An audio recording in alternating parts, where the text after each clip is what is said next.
تین نبیوں کا ذکر ایسا ہے کہ جنہوں نے جیسے ہی پکارا اللہ نے فوراً ان کی دعا قبول کی. ایک ایوب علیہ السلام.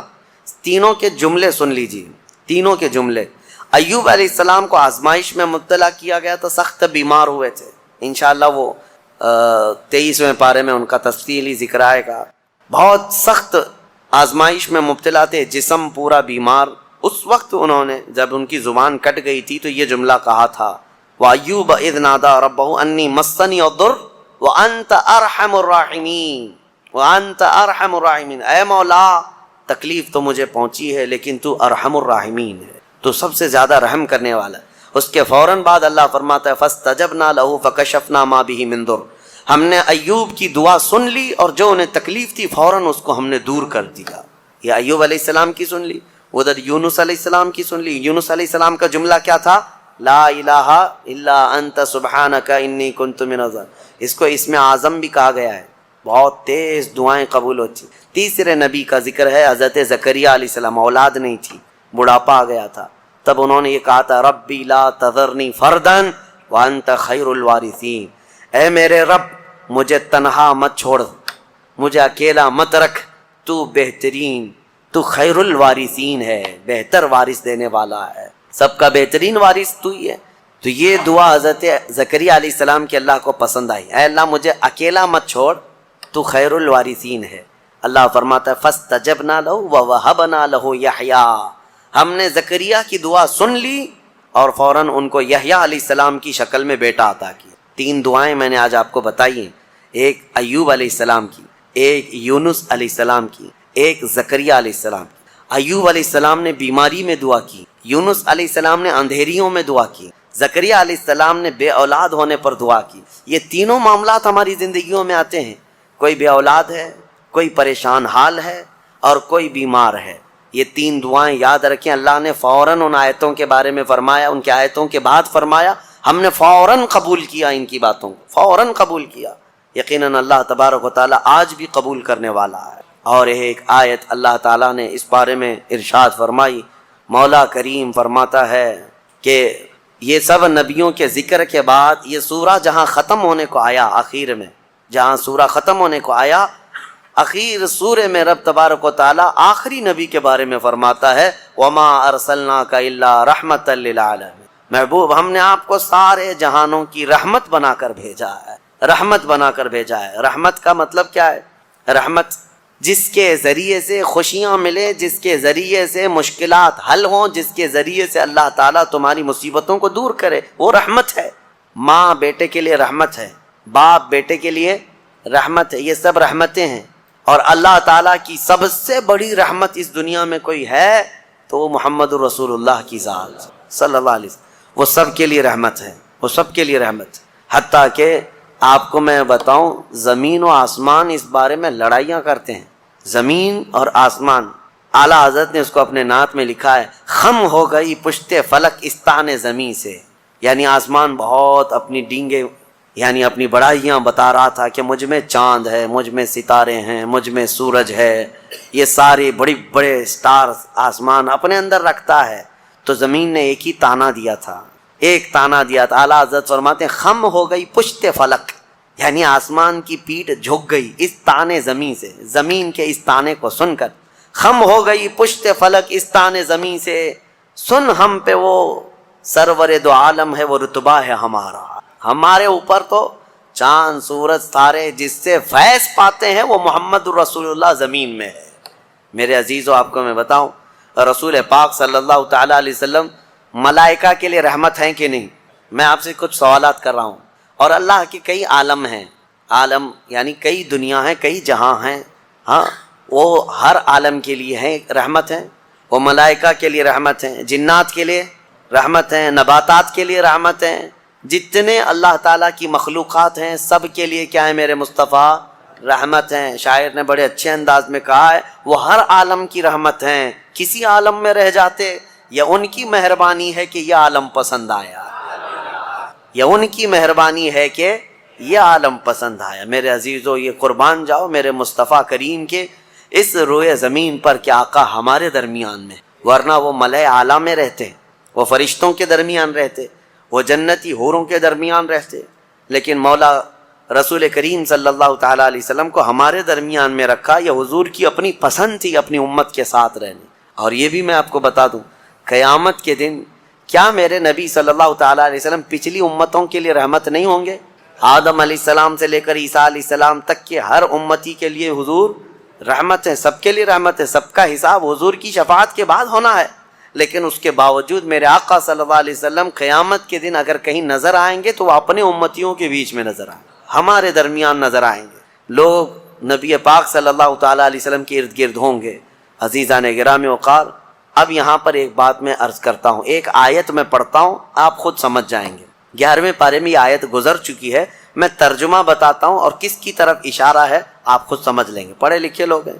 اللہ فرماتا ہے قل بفضل اللہ وبرحمتہ فبذلک فلیفرحوا۔ یہ آیت کا ایک حصہ میں نے تلاوت کیا۔ اے محبوب آپ فرما دیں، آیت کا ترجمہ میں کر رہا ہوں، آپ فرما دیں کہ جب اللہ کا فضل تمہیں ملے، لوگوں کو اللہ کا فضل ملے یا اللہ کی رحمت آئے تو خوب خوشیاں مناؤ۔ اللہ نے کیا فرمایا؟ جب اللہ کی رحمت تمہیں مل جائے تو خوب خوشیاں منائے۔ سنی ہو سمجھ گئے؟ قرآن کی آیت کہہ رہی ہے جب تمہارے پاس اللہ کی رحمت آ جائے تو، اب ہر ایک کو بات پتا ہے اللہ کی سب سے بڑی رحمت اس روئے زمین پر 12 ربیع الاول کو آئے گا۔ تو اب جو ہماری خوشیاں منانے کا طریقہ ہے وہ قرآن کے مطابق ہے یا نہیں؟ قرآن کے مطابق اللہ نے فرمایا جب اللہ کی رحمت تمہارے پاس آئے تو خوشیاں منو۔ اچھا، اور دوسری بات وسیلے کے متعلق کہتے ہیں کہ ان کے وسیلے سے دعا مانگنا جائز ہے کہ ناجائز ہے؟ بالکل، قرآن سے میں بتاتا ہوں، یہ بھی 11ویں پارے کی آیت ہے۔ اللہ فرماتا ہے فقالوا ربنا لا تجعلنا فتنة للقوم الظالمین۔ یہ پچھلی امتیوں کی دعا اللہ فرما رہا ہے۔ پہلے کہ ان لوگوں نے کہا اے رب ہمارے، اے ہمارے رب، ہم کو ظالم قوم کے لیے آزمائش کا ذریعہ نہ بنا، ظالم قوم کے ہاتھ ہمیں مت چھوڑ دے۔ ان کی دعائیں وَنَجِّنَا بِرَحْمَتِكَ مِنَ الْقَوْمِ الْكَافِرِينَ، یہ دعا تھی پہلے والوں کی، لیکن قیامت تک آنے والا یہ دعا کر سکتا ہے، قیامت تک آنے والا یہ دعا کرے گا۔ کیا؟ وَنَجِّنَا بِرَحْمَتِكَ مِنَ الْقَوْمِ الْكَافِرِينَ، اے ہمارے رب اپنے رحمت کے وسیلے سے، اپنی رحمت کے وسیلے سے ہم کو کافروں سے نجات دے دے، اپنی رحمت کے وسیلے۔ اور رحمت کون ہے؟ حضور نے فرمایا کہ سب سے پہلے اول ما خلق اللہ نوری، اللہ نے سب سے پہلے میرے نور کو پیدا کیا۔ وہ رسول کا نور کیسا تھا، کیا تھا، یہ اللہ بہتر جانے۔ حدیث پاک میں یہ ملتا ہے، اور مدارج النبوہ میں شیخ عبدالحق محدث دہلوی رحمۃ اللہ تعالیٰ علیہ اس کی 12 منزلیں بتاتے ہیں کہ نور مصطفیٰ صلی اللہ تعالیٰ علیہ وسلم کو کیسے پیدا کیا گیا۔ کچھ بھی نہیں تھا، آدم تھے نہ حوا تھی، نہ کائنات کی کوئی چیز، نہ جنت دوزخ لوح قلم عرش کرسی، کچھ نہیں، صرف اللہ رب العزت۔ اللہ تعالیٰ فرماتا ہے کنت کنزا مخفیا فاردت ان اعرف فخلقت الخلق، او کما قال رسول اللہ صلی اللہ علیہ وسلم۔ یہ حدیث قدسی ہے، یعنی اللہ خود فرما رہا ہے، رسول کی زبان ہے۔ میرے آقا فرماتے ہیں اللہ نے فرمایا کنتو کنزا مخفیا، میں ایک چھپا ہوا خزانہ تھا۔ اللہ فرما رہا ہے میں ایک چھپا ہوا خزانہ تھا، فاردت ان اعرف، تو میں نے یہ ارادہ کیا کہ میں پہچانا جاؤں، میرا تعارف ہو سب کے سامنے۔ فخلقت الخلق، پھر میں نے ایک مخلوق پیدا کیا، ایک مخلوق، سب سے پہلی مخلوق۔ الخلق سے مراد کیا ہے؟ وہ نور مصطفیٰ ہے۔ میرے آقا صلی اللہ تعالیٰ علیہ وسلم کے نور کو پیدا کیا، اللہ رب العزت نے اپنے حبیب کے نور کو پیدا کیا۔ اس کے بعد ہوا یہ کہ یہ نور کہاں تھا، کیا کر رہا تھا؟ 9 لاکھ سال پہلے کی بات، آدم علیہ السلام کی ولادت سے تقریباً 9 لاکھ سال پہلے، اور بعض روایت میں 5 لاکھ سال پہلے اللہ تبارک و تعالیٰ نے اپنے حبیب کے نور کو پیدا کیا۔ اب یہ نور مصطفیٰ صلی اللہ تعالیٰ علیہ وسلم عالم وحدانیت میں اپنے رب کی مدح و سرائی کرتا رہا، اور یہ نور اپنے رب کی وحدانیت میں رقص کرتا، اور اس کے بعد 12,000 سال کے بعد یہ دوسری منزل میں آیا، 12,000 سال کے بعد تیسری منزل میں، یہاں تک کہ 12 منزلیں یہ اس نور نے طے کی۔ اس میں الگ الگ منزلیں طے کرائی گئیں، یعنی اللہ رب العزت کی وحدانیت کا اس کی ایک منزل تھی، اور اللہ رب العزت کے صفات کو پہچاننے والی ایک منزل تھی، معرفت کی ایک منزل تھی، حقیقت کی ایک منزل تھی، اس طرح کی 12 منزلیں طے کی گئیں۔ اس کے بعد اب حدیث سنو، اللہ کے حبیب صلی اللہ تعالیٰ علیہ وسلم فرماتے ہیں اللہ نے اپنے نبی کے نور کے 4 حصے کیے، 4 حصے کیے۔ اب یہ 4 حصے جو ہوئے، ایک حصے سے الگ چیز بنائی گئی، دوسرے حصے سے الگ، جیسے حدیث میں ایک حصے سے اللہ تعالیٰ نے جنت کو پیدا کیا، پھر عرش کو پیدا کیا، پھر لوح کو پیدا کیا جس پر سارے انسانوں کی تقدیر لکھی گئی، پھر قلم کو پیدا کیا، چوتھا حصہ باقی تھا، پھر اس میں 4 حصے کیے گئے، پھر ان میں سے اللہ رب العزت نے ایک حصے سے سارے نبیوں کے نور کو پیدا کیا، پھر متقین کو پیدا کیا، مومنین کو پیدا کیا، پھر جو بچا نور کا حصہ تھا پھر اس میں 4 حصے کیے گئے، ان میں سے ایک حصے سے سورج کو پیدا کیا گیا، چاند کو پیدا کیا گیا، پھر ایک حصے سے سارے ستاروں کو پیدا کیا گیا، پھر جو چوتھا حصہ تھا پھر اس میں 4 حصے ہوئے، ان میں سے ایک حصے سے اللہ نے سارے ستاروں کو، سیاروں کو پیدا کیا، کائنات کے عجائبات کو پیدا کیا، جنات کو پیدا کیا، پھر چوتھا جو حصہ تھا ان میں سے 4 حصے پھر ہوئے، ان میں سے ایک حصے سے سارے فرشتوں کو پیدا کیا، پھر ایک حصے سے آسمان کو، ایک حصے سے زمین کو، یہاں تک کہ یہ حدیث بڑی طویل ہے، اللہ کے نبی صلی اللہ تعالیٰ علیہ وسلم بیان کرتے رہے، تیرے نبی کے نور کے 4 حصے اللہ نے کیے، پہلے 3 حصوں سے الگ چیزیں بنائی، چوتھے حصے میں پھر 4 حصے، یہ کرتے ہوئے میرے آقا نے یہاں تک بنایا کہ قیامت تک ہونے والی تمام اشیاء کو اللہ نے تیرے نبی کے نور سے پیدا کیا ہے۔ رسول پاک صلی اللہ تعالیٰ علیہ وسلم کے نور سے ساری کائنات کی ہر چیز کو پیدا کیا، اسی لیے ہم یہ کہتے ہیں وہ جو نہ تھے تو کچھ نہ تھا، وہ جو نہ ہو تو کچھ نہ ہو، جان ہے وہ جہان کی، جان ہے تو جہان ہے۔ میرے آقا جانے کائنات ہیں، اصل کائنات ہیں، مقصد کائنات ہیں۔ اللہ رب العزت نے میرے آقا صلی اللہ علیہ وسلم کے نور کو اتنی منزلوں سے گزارا۔ اس کے بعد اب اندازہ کریں آپ، حضور پاک صلی اللہ تعالیٰ علیہ وسلم کے نور کے ایک حصے سے جو سورج بنا ہے، جو ستارے بنے، جو چاند بنے، ان میں اتنی روشنی ہے کہ پوری کائنات کو چمکا رہے ہیں، تو جس نور مصطفیٰ میں اللہ نے سراپا نور رکھا ہے وہ پوری کائنات کو کیسے نہیں جگمگا سکتا ہے، کیسے نہیں روشن کر سکتا ہے۔ اسی لیے اعلیٰ حضرت فاضل بریلوی رحمۃ اللہ تعالیٰ علیہ نے پورا قصیدہ نور میرے آقا کی شان میں لکھا ہے۔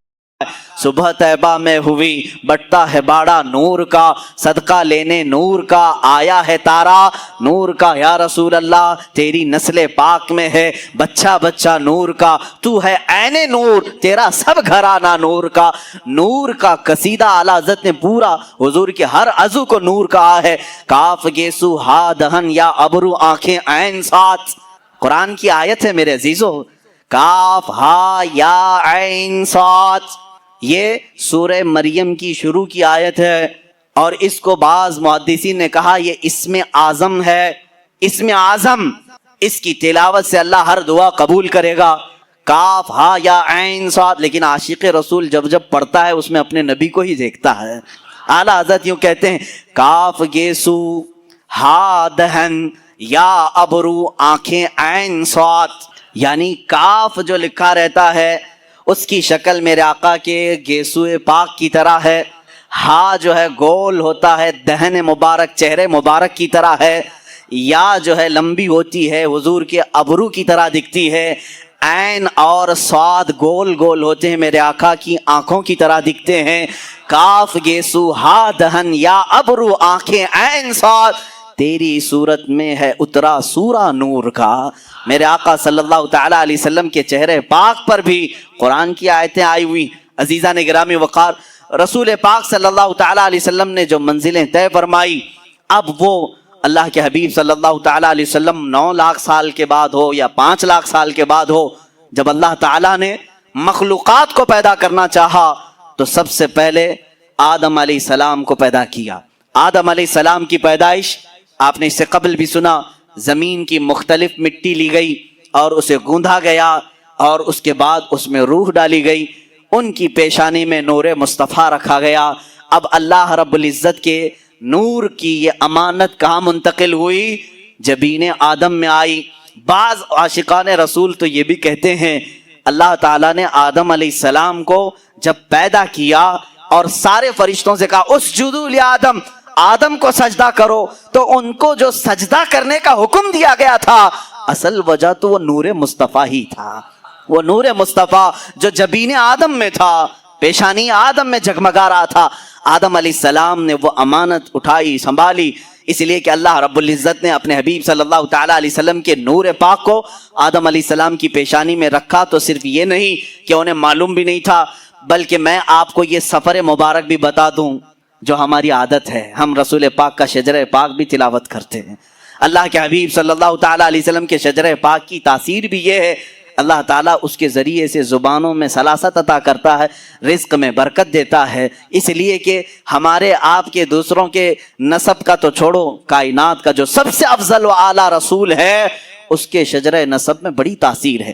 میں آپ کو یہ بتاؤں, اس نور نے جو منزلیں طے کی, یہ نور مصطفیٰ صلی اللہ تعالیٰ علیہ وسلم 5 لاکھ سال یا 9 لاکھ سال اپنے رب ذوالجلال کے جلوں میں رہا. اللہ نے اس کے بعد اسی نور کے حصوں سے جنت بھی بنائی, لوح بھی بنایا, عرش بھی بنایا, کرسی بھی بنایا, قلم بھی بنایا, ساری چیزیں بنائی. اسی کو تو اقبال نے کہا ہے, لوح بھی تو, قلم بھی تو, تیرا وجود الکتاب. یعنی حدیث میں ہے نا, بعض حدیثوں میں یہ ہے, حضور نے فرمایا سب سے پہلے اللہ نے لوح کو بنایا, تختی. ایک حدیث میں سب سے پہلے اللہ نے قلم کو پیدا کیا. پیدا کرنے والی چیزوں میں سب سے پہلے اللہ نے لوح کو بنایا. ایک حدیث میں ہے قلم کو بنایا, اور ایک حدیث میں الگ تو پوچھا گیا کس کو پہلے بنایا, اور ایک حدیث میں تو حضور فرما رہے ہیں میرے نور کو سب سے پہلے پیدا کیا. یہ 3 الگ الگ چیزیں ہوئی. تو پہلے ہے کون؟ لوح کو پہلے پیدا کیا کہ قلم کو پہلے پیدا کیا یا نور مصطفیٰ کو؟ اقبال جیسا عاشق جو ہے یہاں پر ہمارے ذہنوں کو قریب کر کے سمجھاتا ہے. اس میں ٹینشن لینے کی ضرورت نہیں کس کو پہلے پیدا کیا. اقبال کا شعر یہ کہتا ہے, یا رسول اللہ لوح بھی تو, قلم بھی تو, تیرا وجود الکتاب. جس کو اللہ نے پہلے پیدا کیا وہ شکل تو آپ ہی کی تھی. لوح سے مراد آپ ہی ہیں, قلم سے مراد آپ ہی ہیں, کتاب سے مراد بھی آپ ہی ہیں. لوح بھی تو, قلم بھی تو, تیرا وجود الکتاب, گنبد آبگینہ رنگ تیرے وجود میں حباب.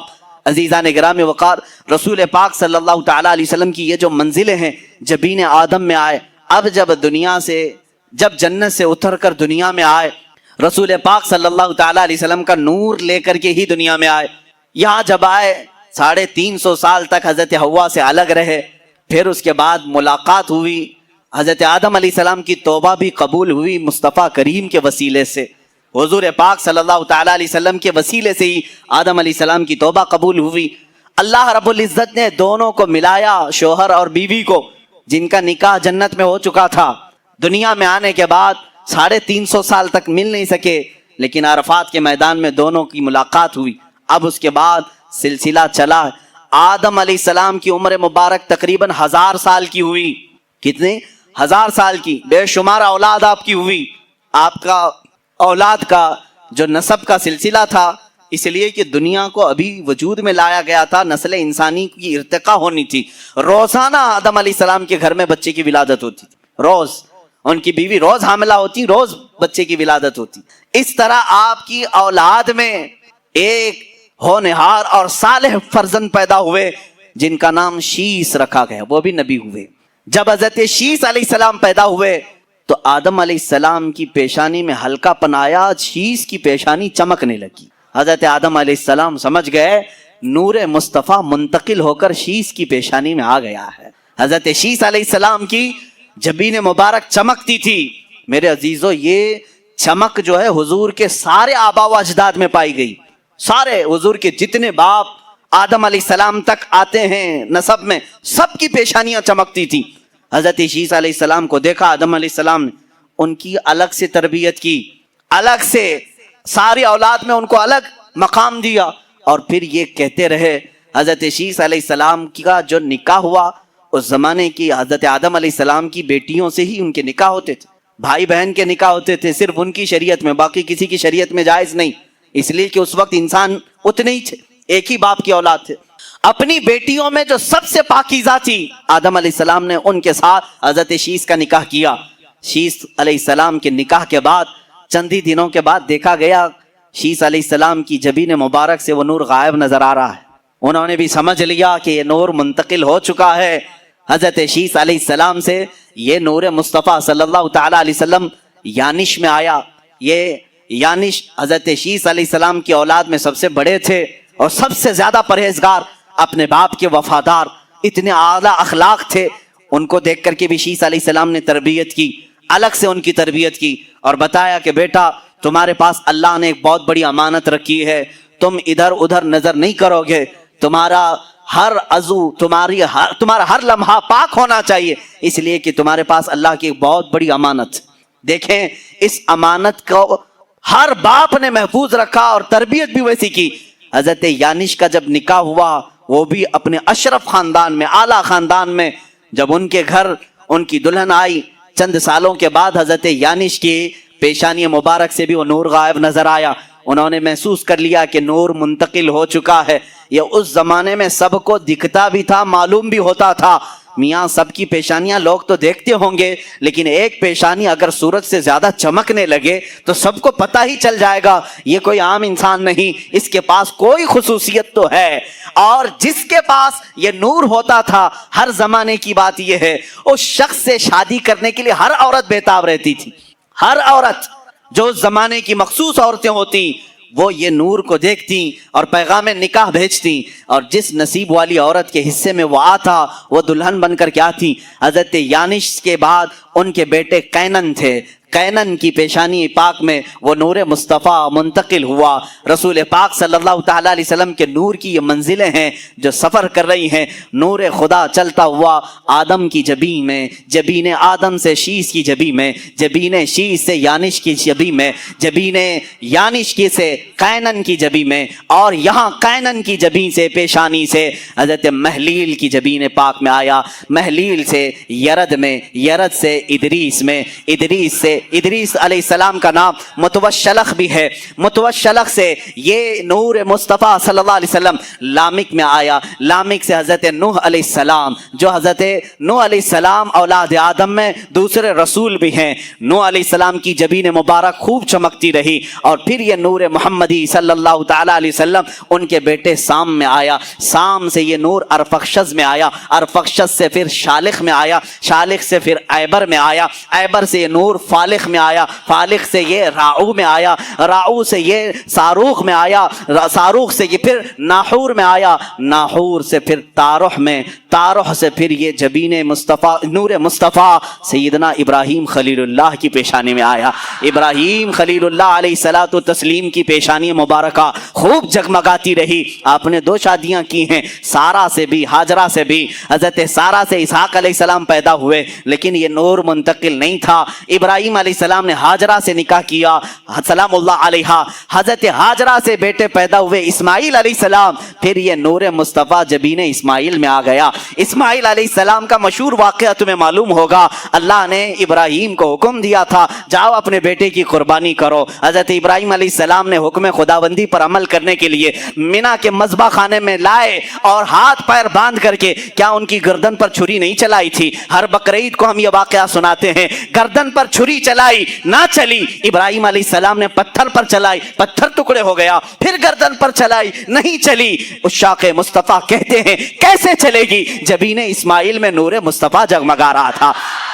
نور مصطفیٰ امانت کے طور پر اسماعیل علیہ السلام کی پیشانی میں ابھی موجود تھا. اسے کائنات میں فرش گیتی میں آنا تھا. اب سنو اور اس نور مصطفیٰ کی منزلیں، اس کا سفر اللہ رب العزت نے پاک اسلاب میں رکھا، پاک پشتوں میں رکھا، پاک ماؤں کے رحم میں رکھا. حضرت اسماعیل علیہ السلام سے پھر یہ نور مصطفیٰ صلی اللہ تعالیٰ علیہ وسلم نابت میں آیا، نابت سے یشجب میں آیا، یشجب سے تیرح میں آیا، تیرح سے ناحور میں آیا، ناحور سے مقوم میں آیا، مقوم سے عدد میں آیا، عدد سے عدنان میں آیا، عدنان سے پھر معد میں آیا، معد سے نزار میں آیا. یہ سب میں میرے رسول پاک کے آبا و اجداد کے نام پڑھ رہا ہوں. ہر نام پر آپ رضی اللہ عنہ کہیں، علیہ السلام کہیں، اللہ ان پر سلامتی بھیجے.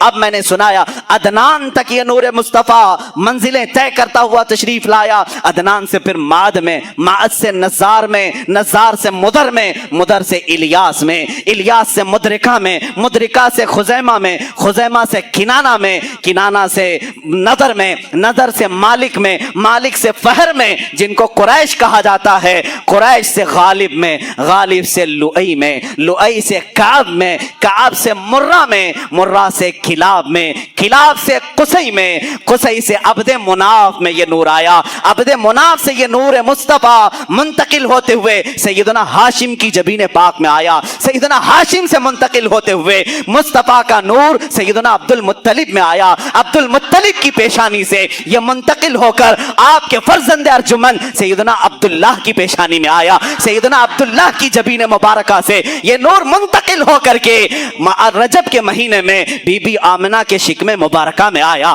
سیدہ بی بی آمنہ کے شکم مبارکہ رجب کے مہینے میں یہ نور مصطفیٰ منتقل ہوا، 9 ماہ ان کی ماں کو سعادتیں بخشتا رہا، 9 ماہ ان کی ماں کو عروج بخشتا رہا، نہ کوئی درد، نہ کوئی کرب، نہ کوئی فکر، بی بی آمنہ کو ہر طرح کے دردوں سے آزادی تھی، بلکہ انہیں کبھی بوجھ بھی محسوس نہیں ہوا۔ یہ نور مصطفیٰ بی بی آمنہ کے بطن سے 12 ربیع الاول کو اس فرش گیتی پہ جلوگر ہوا۔ آئی نئی حکومت، سکہ نیا چلے گا، عالم میں رنگ بدلا، صبح شب ولادت۔ میں نور مصطفیٰ صلی اللہ تعالیٰ علیہ وسلم کی یہ منزلیں آپ سے عرض کر رہا تھا کہ آپ کا شجرہ نسب بڑی برکتوں والا ہے، کیونکہ قرآن کہہ رہا ہے وَتَقَلُّبَكَ فِي السَّاجِدِينَ۔ اے رسول، ہم نے آپ کے نور کو، آپ کے نطفے کو ہمیشہ سجدہ کرنے والوں میں رکھا ہے، سجدہ کرنے والوں میں رسول پاک کے نور کو رکھا گیا۔ اب یہ ظالم کہتے ہیں بی بی آمنہ اور حضرت عبداللہ کافر تھے، معاذ اللہ رب العالمین۔ میرے رسول کے باپ، میرے رسول کی ماں، ان کے لیے ایسے نازیبہ کلمات نہ استعمال کرو۔ اے مسلمانوں، اللہ کے نبی صلی اللہ تعالیٰ علیہ وسلم کے نسب پر اگر تم اعتراض کرو، اور ایک اعتراض کرتے ہیں ابراہیم علیہ السلام کے باپ آزر تھے، قرآن میں آیا ہے آزر ابراہیم علیہ السلام کے باپ کا نام نہیں، وہ ان کا چچا تھا جو کافر تھا، بت پرست تھا۔ ابراہیم علیہ السلام کے والد کا نام تارح تھا، جو کتابوں میں موجود ہے، صحیح کتابوں میں۔ آدم علیہ السلام سے لے کر حضرت عبداللہ تک جتنی بھی پشتیں آئیں، جتنی بھی پیڑھی آئیں، ان میں ایک بھی کافر نہیں تھا، ایک بھی مشرک نہیں تھا۔ اپنے اپنے زمانے میں یا تو وہ اپنے نبیوں کے، اپنے رسولوں کے زمانے میں ان کے امتی بن کر مومن رہے، یا اگر نبی کا زمانہ نہیں تھا تو زمانہ فطرت میں وہ موحد بن کر رہے، یعنی ایک خدا کی عبادت کرتے ہوئے۔ حضرت عبد المطلب رضی اللہ تعالیٰ عنہ حضور کے دادا ہیں، مجھے پوری تاریخ چھان مار کے بتاؤ، 360 بت تو کعبے کے پاس تھے، کیا حضرت عبد المطلب نے کبھی کسی بت کی پوجا کی ہے؟ میں ان سے پوچھتا ہوں جو رسول پاک کے والدین کو بت پرست یا کافر کہیں، میں ان سے پوچھا، ارے حضرت عثمان کے سیرت میں یہ ملتا ہے کہ زندگی بھر انہوں نے بتوں کی پرستش نہیں کی، حضرت ابو بکر کی سیرت میں ملتا ہے، یعنی ایمان لانے سے پہلے بھی انہوں نے کبھی بتوں کو سجدہ نہیں کیا تھا۔ جو نفس شریف تھے پیدائشی، وہ بتوں کی پوجا نہیں کرتے تھے، آئیڈیل ورشپ نہیں۔ آج بھی جو سلیم الطبع لوگ ہیں وہ آئیڈل ورشپ، یعنی بتوں کی عبادت کو وہ نہیں تسلیم کرتے۔ خدا ایک ہے جس نے ساری کائنات کو پیدا کیا، جن کو ہم نے اپنے ہاتھوں سے پیدا کیا، وہ خدا نہیں ہو سکتے، وہ مخلوق ہے۔ تو کیا وہ اسے چاہیے کہ وہ جس کو تم نے بت بنایا ہے وہ تم کو خدا کہنے لگ جائے کہ مجھے تو اس نے بنایا ہے؟ الٹا تم کہہ رہے ہو۔ بہرحال ہمارا خالق صرف اللہ ہے۔ عزیزان گرامی، حضور صلی اللہ تعالیٰ علیہ وسلم کے آبا و اجداد میں کوئی مشرک اور کافر نہیں تھا۔ اب یہ مسئلہ میں نے آپ کو بتایا۔ دونوں کے متعلق، حضرت عبداللہ اور حضرت آمنہ کے متعلق تھوڑی سی اور باتیں میں بتا دوں، وہ ایمان لائے تھے کہ نہیں۔ اس پر 3 جماعتیں علماء کی، امام جلال الدین سیوطی رحمۃ اللہ تعالیٰ علیہ نے پوری کتاب لکھی ہے اس پر۔ حضور صلی اللہ علیہ وسلم کے والدین مومن تھے اور جنت میں، انہوں نے ثابت کیا۔ 3 طریقوں سے علماء ثابت کرتے ہیں۔ پہلا طریقہ تو یہ ہے کہ ان کی وفات حضور کے اعلان نبوت سے پہلے ہو گئی۔ حضور نے اپنے نبی ہونے کا اعلان کیا 40 سال کی عمر۔ حضرت آمنہ کی وفات حضور کی 6 سالہ عمر میں ہی ہو گئی۔ حضرت عبداللہ جو حضور کے والد ہیں، حضور کی پیدائش سے 6 مہینے پہلے انتقال کر چکے۔ تو جب حضور کی نبوت کا اعلان ہی نہیں ہوا تھا، اس سے پہلے وہ دونوں انتقال کر گئے۔ تو اس زمانے میں جتنے لوگ انتقال کیے، اگر انہوں نے بتوں کی پوجا نہیں کی تو ان کو بھی مومن موحد کہا جاتا ہے، ایک خدا کو وہ مانتے تھے۔ ہم اپنے رسول کے باپ اور ماں کو موحد اور مومن تسلیم کرتے ہیں، اس لیے کہ وہ حضور کی اعلان نبوت سے پہلے آئے تھے اور انتقال کی۔ ایک طریقہ تو یہ ہے۔ دوسرا یہ ہے، حضرت امام جلال الدین سیوطی فرماتے ہیں آخری حج تھا میرے آقا صلی اللہ علیہ وسلم کا، مقام جیرانہ کے پاس حجون، مقام حجون مکہ کا ایک علاقہ ہے، وہاں حضور غمگین تھے، آپ کی آنکھوں سے آنسو اتر رہے تھے۔ حضور پاک صلی اللہ تعالیٰ علیہ وسلم نے اپنے رب سے یوں عرض کیا کہ اے مولا، میری ماں اور میرے باپ کس حال میں ہیں؟ اللہ رب العزت نے حضور صلی اللہ تعالیٰ علیہ وسلم کی خواہش پر ان کی ماں اور ان کے باپ دونوں کو قبروں سے زندہ فرمایا۔